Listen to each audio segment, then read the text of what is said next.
నమస్కారం. జనసేన పార్టీ తరఫున మా పార్టీ అధ్యక్షులు పవన్ కళ్యాణ్ గారి తరఫున అందరికీ కూడా విజయవాడ నగర ప్రజలందరికీ కూడా సెమీ క్రిస్మస్ శుభాకాంక్షలు తెలియజేస్తున్నాం. 2 రోజుల్లో క్రిస్మస్ పర్వదినానికి ముందుగా పశ్చిమ నియోజకవర్గ పరిధిలో ఉండేటువంటి మాస్టర్ గారికి, ఫాదర్ గారు అందరికీ కూడా గత 2 ఏళ్లుగా మేము ఒక ఆనవాయితీ పెట్టుకొని వాళ్ళందరికీ కూడా చిరు కానుక అందించాలనేటువంటి ప్రయత్నం చేస్తూ ఉన్నాం. వారు కూడా మా చిరు కానుకని స్వీకరించి ఎంతో ప్రేమతో మమ్మల్ని ఆశీర్వదిస్తున్నందుకు వారందరికీ కూడా నా హృదయపూర్వక నమస్కారాలు, అదేవిధంగా ధన్యవాదాలు, కృతజ్ఞతలు కూడా తెలియజేసుకుంటా ఉన్నాను. రేపు పశ్చిమ నియోజకవర్గ పరిధిలోని 3000 పేద సామాన్య కుటుంబాలకి క్రిస్మస్ కానుకను కూడా కోమలవెల సెంటర్ వద్ద అందించడానికి ఇప్పటికే పూర్తి స్థాయిలో ఏర్పాట్లన్నీ కూడా చేసి ఉన్నాం.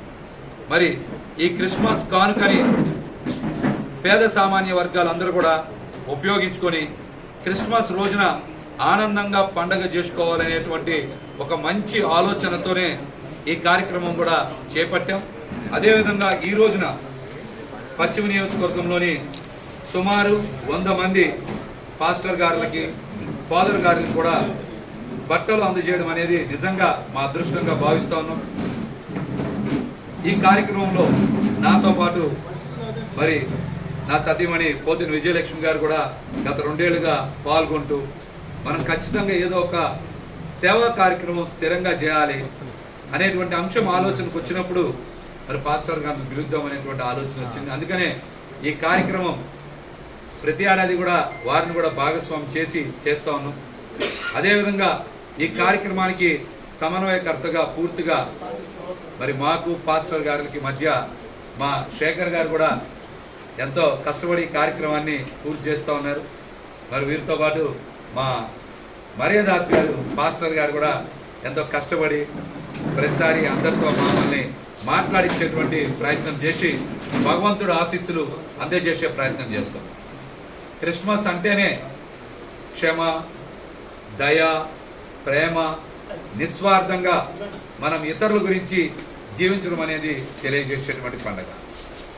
భగవంతుడు యేసయ్య కూడా ఎవరినైనా సరే ప్రేమించమని చెప్పారు, కానీ ఎక్కడా కూడా ద్వేషం, అసూయ, పగ, ప్రతీకారాల గురించి అవన్నీ కూడా వదిలేసి ఒక మంచి జీవనం రావాలి, మంచి జీవితం రావాలంటే మనం ప్రతి ఒక్కరిని కూడా ప్రేమించడం అలవాటు చేసుకోవాలి.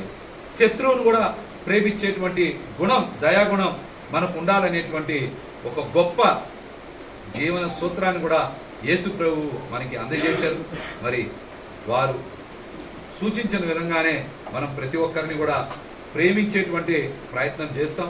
తప్పనిసరిగా ఆ భగవంతుడు యేసయ్య చూపించినటువంటి మార్గంలోనే ప్రయాణం చేసి ఉన్నతమైనటువంటి జీవితాన్ని పొందేటువంటి ప్రయత్నం చేస్తాం. ఉన్నతమైన జీవితం అంటే చాలా మంది కార్లు, బంగ్లాలు, డబ్బు అనుకుంటున్నారు. ఉన్నతమైన జీవితం అంటే ఉన్న దాంట్లో సంతృప్తికరమైనటువంటి జీవితం, ఆరోగ్యకరమైనటువంటి జీవితం, పరులకి ఉపయోగపడేటువంటి జీవితం. ఎవరికైతే కష్టం ఉంటుందో ఆ కష్టాల్లో మనం ఎంతో కొంత సాయం చేసి అండగా నిలబడటమే ఒక మంచి గుణమని కూడా ఈ సందర్భంగా అందరికీ తెలియజేస్తా. రేపు జరిగేటువంటి క్రిస్మస్ కానుక 3000 కుటుంబాల పంపిణీ కార్యక్రమానికి కూడా తప్పనిసరిగా మీరందరూ కూడా హాజరు కావాలని, కోమలవెల సెంటర్ దగ్గర 4 గంటలకి ఖచ్చితంగా ప్రారంభిస్తాం.